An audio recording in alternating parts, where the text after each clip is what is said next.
You might have noticed that in recent videos I've been eating more hot peppers than previously. I've always liked chilies, but I think we've got Babatunde to thank for upping my chili game, as it were. So I thought I'd grow some this year.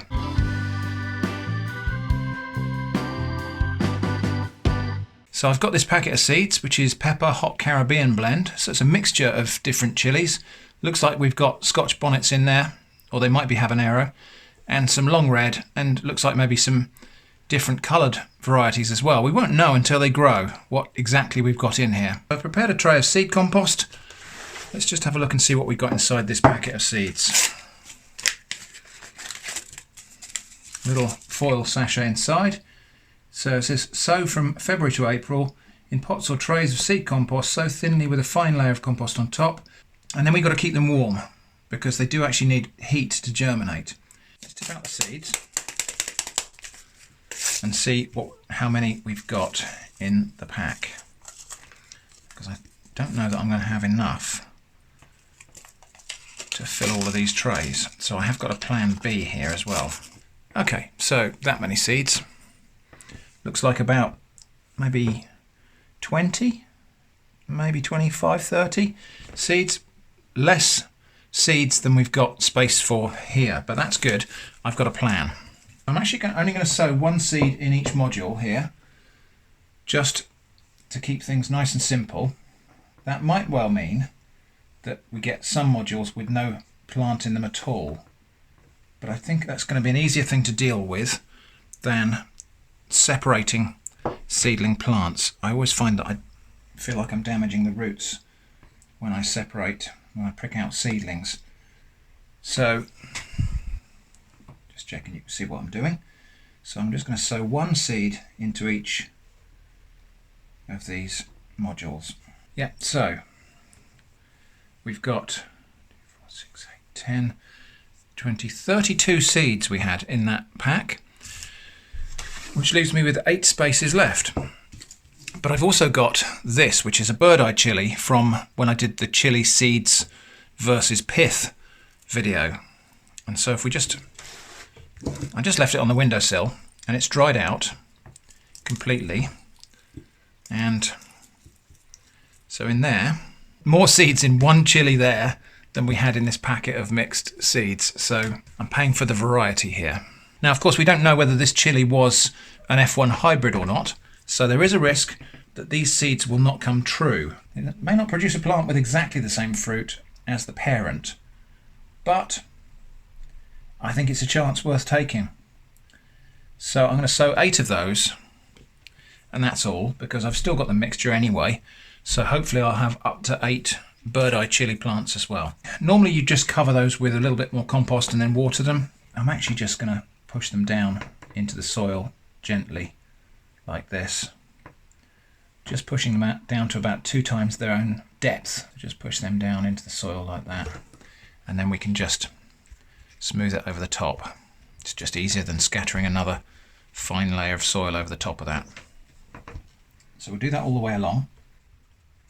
I haven't got a greenhouse, so my plan is to grow these outdoors, so I will have to raise them indoors at the moment because it's still a little bit too cold outside for these sorts of plants, and then hopefully plant them out into a trough or a big border or something like that. Maybe we'll try some of them actually in the garden border, and we'll see what sort of chilies we can get this year. So we'll just give those a little water. That compost was quite dry, so I will give it a good soaking. There is a drainage hole in the bottom of these modules anyway, so that shouldn't be a problem. Got a little tag there that can go in the tray so that I don't forget what I've got. I've just got to remember that actually it doesn't really matter that I've just mixed in some extra ones here. By the time we finish growing these, it's going to be a mixture of plants anyway. I expect you want me to take a bite of this dried chili, don't you?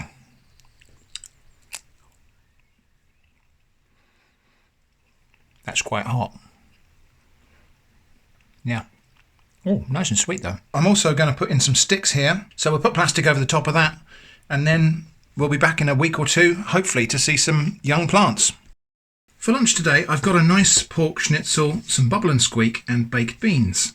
And I thought I'd address something that keeps on coming up in the comments when people see me eating food with a knife and fork, which is, why am I holding the fork upside down? To people outside of the UK, using a knife and fork in this way might seem quite odd and awkward. And people say, why are you loading it onto the upside down of the fork? So I think probably the most important thing to mention is that the fork is not upside down like this for me. That's the right way up for the fork. The primary reason for eating with a knife and fork like this is because food that's served with large pieces is typically cut on the plate, and a piece is speared like that and lifted to the mouth like so. And perhaps we might add other things on the fork if we want a mouthful of mixed bits and pieces. Now this is where it starts to look awkward, doesn't it? And I will talk about that awkwardness right here at the start. So there are three things going on here. One is that whatever you see that's different from what you do will tend to look awkward to you. First time I ever saw anybody eating with chopsticks, it looked horribly awkward to me, but of course it isn't. But there are two more important things going on. One is that when you see me eating, I'm also talking about food usually.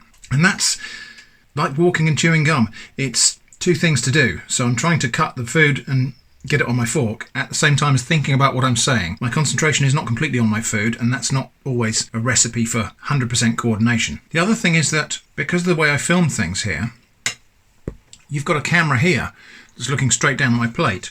That's kind of in my way. And so when you see me working around things awkwardly here, and it might seem like it's awkward to get it onto the thing, and you see me put my hand underneath so I don't drop it, that's because the plate is about 8 to 10 inches in front of me, rather than where you would normally have it if you were sitting at a table. So why do we do this? Why don't we hold the fork this way up? So certainly it seems to make more sense when you're eating things like beans, softer foods, to load it onto the fork like that and shovel it into your mouth like that. But watch what happens to my elbow when I bring that up.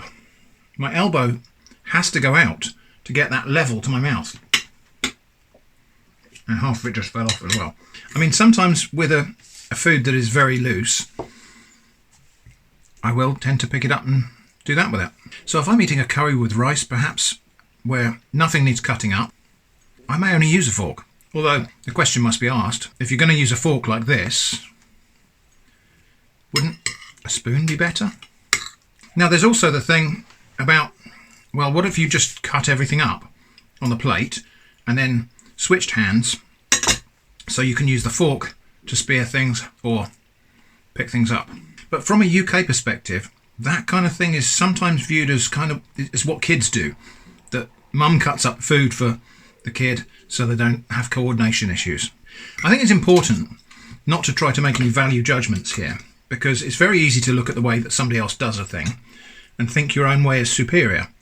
But familiarity is not the same thing as superiority. But we often trick ourselves into thinking it is. Of course, if I hold the fork this way up in this hand, it becomes then very awkward to spear pieces of food.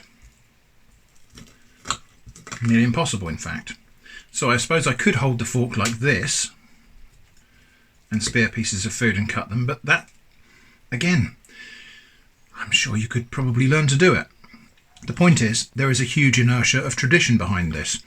And a lot of this probably comes from those dining situations that you often see in films where there's a large, long, crowded table, dignitaries seated quite close together, and so you need to be able to eat with your elbows close to your torso. And that's possible with the knife and fork like this.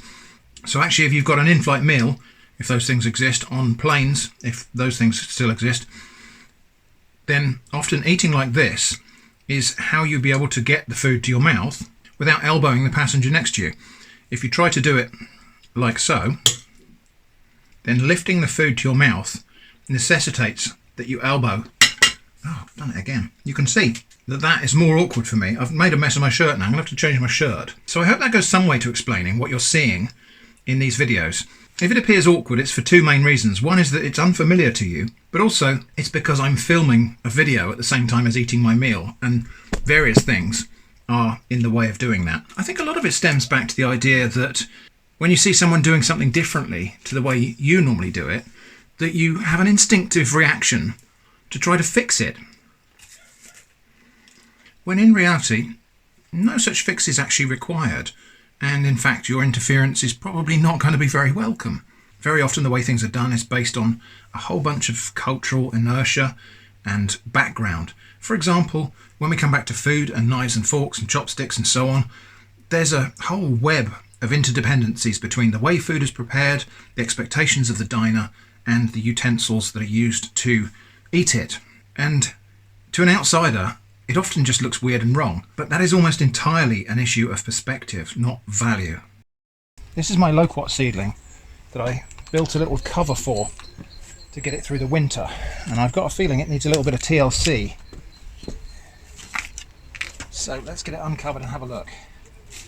Yeah, I think it's probably suffered a little bit, and I don't know whether that's the cold or whether that's just been because it's been covered up too long. The soil is actually very dry in there, but I think we've probably got there in time. A little bit of dieback on this branch here. This one's still looking nice and healthy, but the leaves are nothing special. But we can uncover this now. There's no risk of frost.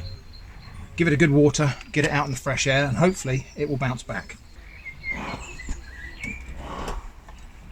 So we'll give it a really nice soaking. Most of that will run straight through to start with, and then once this compost is moist, we'll give it another water. The water really is just running through this pot, so I'm going to plunge water it. So that means just put it in a bucket like that so the water can't get out. Give it a really good soaking. The water will run through, but then it will soak back into the compost because it's got nowhere else to go.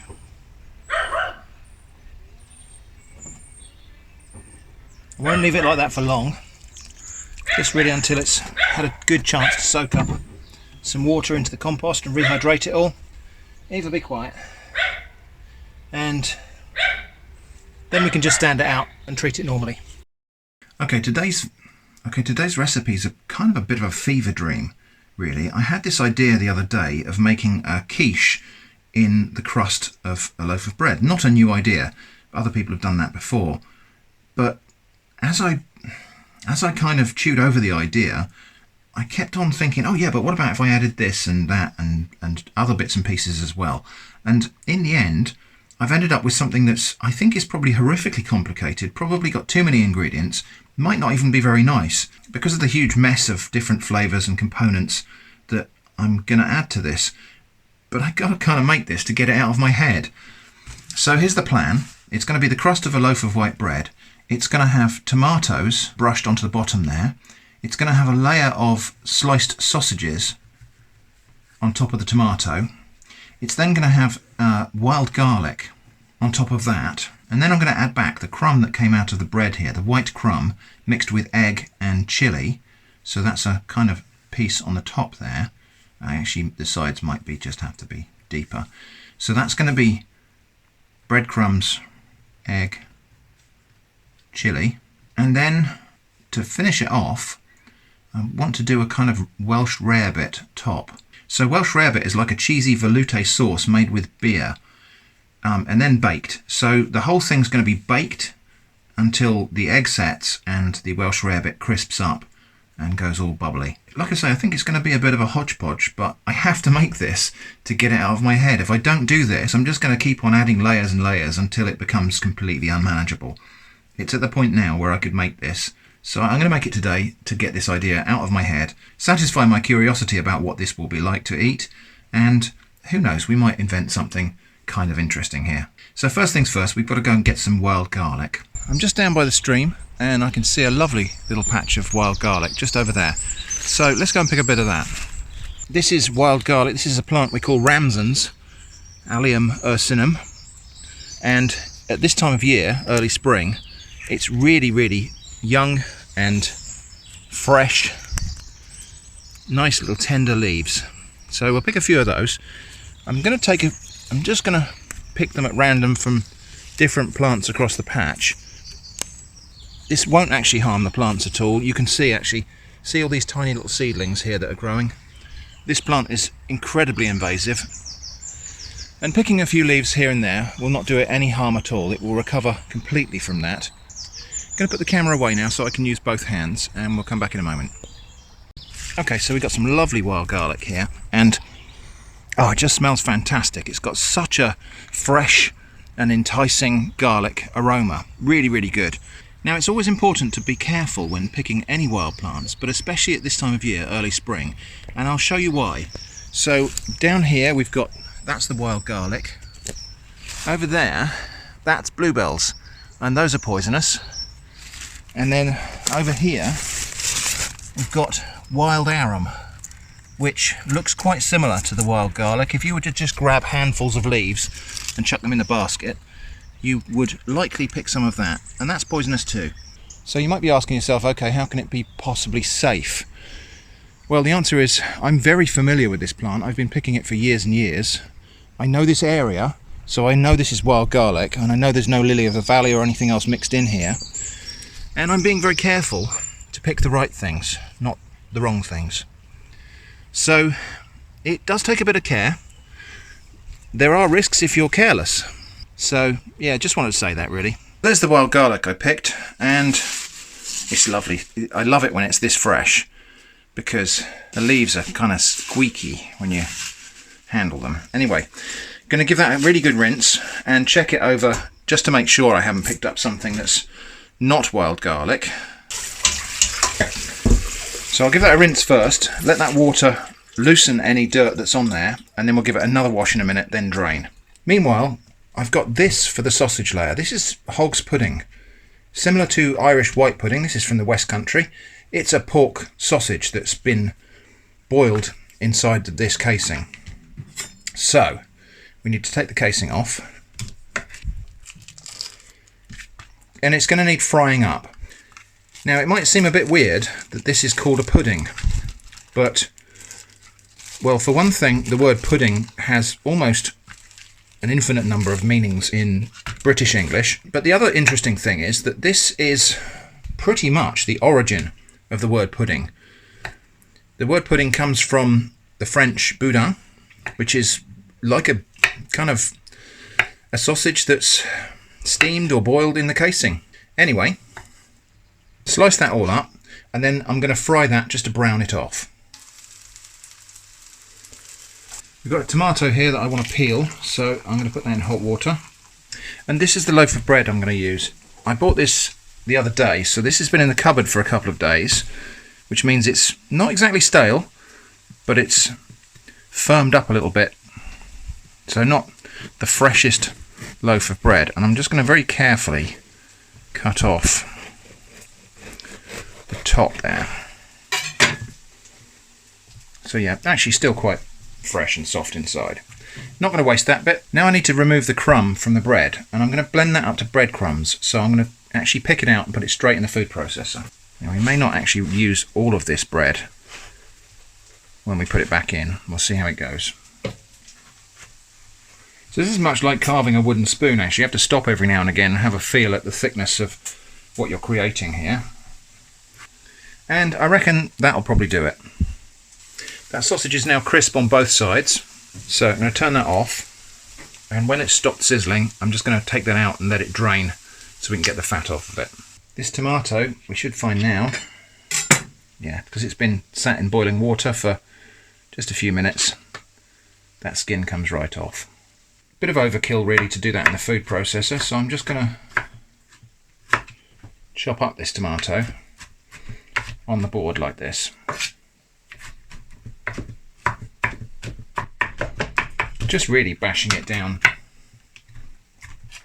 to a pulp, so you can kind of do that with the edge of the knife as well. Tiny little bit of seasoning in with that, just to give the, just to bring out the flavour of those tomatoes, and then we'll mix that in. Now, in a lot of recipes where you're serving soup in a bread bowl, you'll see instructions to brush this with egg and bake it to seal it. I'm not too worried about that today because I actually want these flavours to soak into the bread. We're going to be baking this in the oven, and so I kind of need to protect this bottom layer of bread, which is going to be on the hot tray, and stop it from burning. So hopefully this tomato, when it soaks in there, will do that. Now this hog's pudding, nicely browned. So hog's pudding, yeah, it's a kind of sausage. It's quite a mild flavour, but it's got an interesting spice blend. It's spiced with sweet spices like cloves and cinnamon and ginger. And as a result, it's quite different to a regular pork sausage. Okay, well I think that's probably as far as that goes. And chef's privilege. So let's have a taste of this now. So quite a fatty sausage, but it's got almost that kind of Christmas pudding type spice mix in it. I'm now going to transfer that to the pan that it's going to be cooked in, because it'll just be easier to move around. Next up, wild garlic, and I've sifted through this. I've made sure it's all nice and thoroughly washed. There's no foreign bodies in there. There's no things that aren't wild garlic in the mix here. So I haven't got all of it here. We're just going to see how we get on. But I want to shred this up quite small so that it packs down on top of that sausage. I'm going to put the stalks in there as well because it's all good. And then, wow, it smells so fantastic. So this stuff smells really pungent when you're preparing it, but once it's cooked, it's got a surprisingly mild and sweet taste. Right, I think that's okay for the garlic. Let's see how far that goes. So I want to kind of press it down so that it mingles in with that sausage layer and packs down into it. That's the plan. Let's give that a good press down because we're going to make room for 2 other layers yet. Okay, so we just turned that bread into breadcrumbs, and then we're going to have 3 eggs. Just going to give those a quick beat. Right, just going to set that aside for a moment while we chop up 1 red chilli. Going to have the seeds in there and the pith, so it will be a little bit fiery, hopefully. Together with about a teaspoonful of dried sage. I would prefer to use fresh, but dried is what we've got. Tiny pinch of salt. We'll just bring that together. And I'm just going to add in these breadcrumbs a little bit at a time until we get to what I feel is the right kind of consistency. So 1 handful goes in. I'll give that a mix round. Definitely need some more. What I'm looking for is a consistency that won't run through the sausages. So I want this to bake in a layer on top of the sausages. So I reckon we're nearly there. A little bit more, because I want this to bind the egg so that it doesn't disappear down through the sausages and into the crust. I don't know if that's going to be good, but that's what I want to do. So I've used about probably 2/3 of the original bread that came out of that loaf, and that's going to go on top of the wild garlic. I need to kind of put that on in little blobs and then press it down. And I'm going to press it right into the corners because I want it to kind of seal against the crust. Okay, and then we've got 1 more layer to put on there. So now I'm going to preheat my oven so that it's up to temperature when I put this into bake. Now we're going to make the Welsh rarebit topping. So I've got 50 grams of butter melted in a pan here, 50 grams of plain white flour, make sure all those flours combined, and then we're just going to cook that, let that sizzle for a minute or so, just to cook the flour.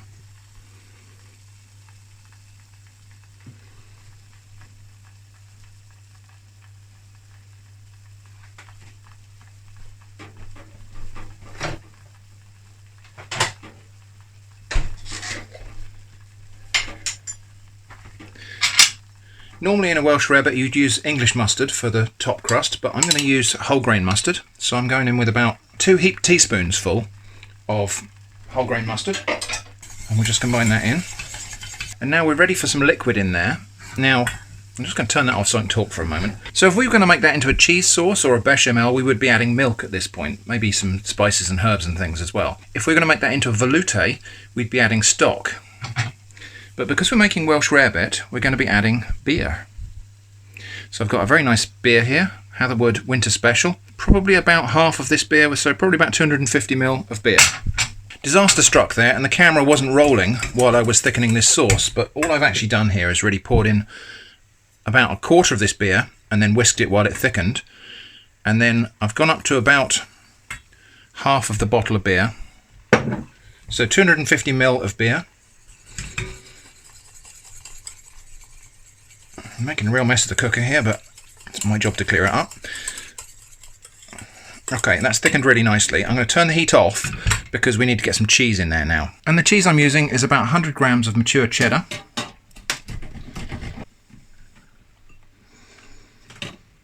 Okay, save that little bit for Doggo. And that's quite a strong mature cheddar, but I've got also 50 grams here of pecorino, Italian pecorino, and I'm going to grate that in there as well. Pecorino is a really nice, pungently sharp cheese, kind of like a young Parmigiano, but with a little bit more bite.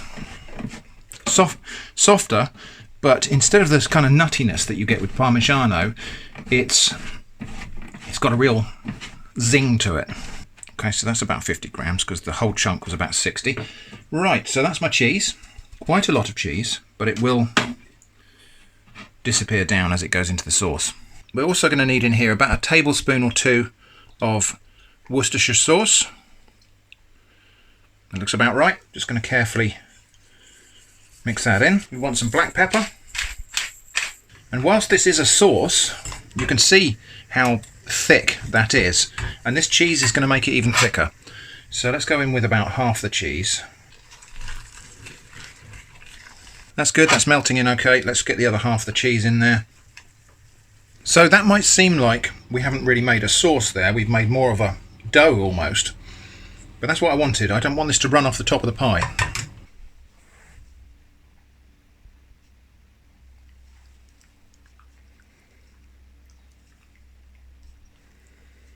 The final piece of the puzzle is this rarebit sauce, which we'll pile on the middle like that, and then we'll see how that's going to spread out. I may not put it all on because I don't really want it running around too much, so I'm not going to pile it any higher than that. So I've got a little bit left over, and I've got that top crust of bread, so actually I might well make another Welsh rarebit with that and have that for my lunch, and then this is dinner. And just as one final touch, I had a little bit of fat left over from frying those sausages, so I've just brushed that around the outside there. The flavours in those spices in the sausage are fat soluble, so that fat that came out of the sausages has got loads of flavour in it, so I didn't want to let that go to waste. There was only about a couple of teaspoons full of it anyway, but I've just brushed it on the outside of the crust here to help that glaze and brown, but also for a bit of extra flavour, so nothing goes to waste. So the oven's up to speed now. That's going to go in the oven at 180°C for probably half an hour, and I will probe it in the middle just to make sure that that egg is cooked and it's hot all the way through. Oh, just look at that. Still slightly bubbling. I've probed it a couple of minutes ago and the eggs are cooked in the middle, so we're just going to let that cool down a little bit. I'm not going to try and eat it piping hot like this. We're going to let that rest for 10 or 15 minutes and then we'll cut a slice and give it a taste. Right then, time to give this a taste. It's had about half an hour to cool down, so hopefully everything in there has set. Let's see what we've actually got here.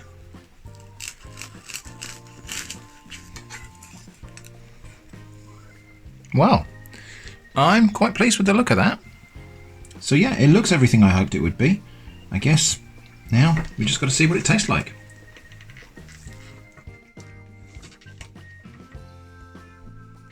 Okay, I think if I'm perfectly honest, there's too many different things going on in there all at the same time.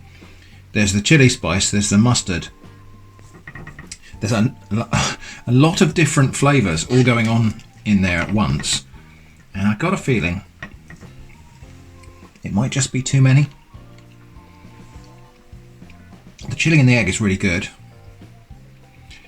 The sausage and the garlic is really good. And of course the Welsh rarebit topping is really good.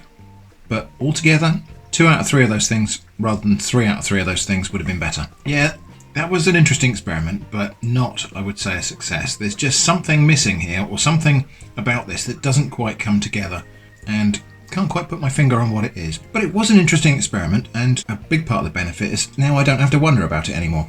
So yeah, that was interesting. There's more work to be done on this, or maybe I should just abandon the idea completely, but at least we had a go. Thanks for watching, and I hope to see you again soon.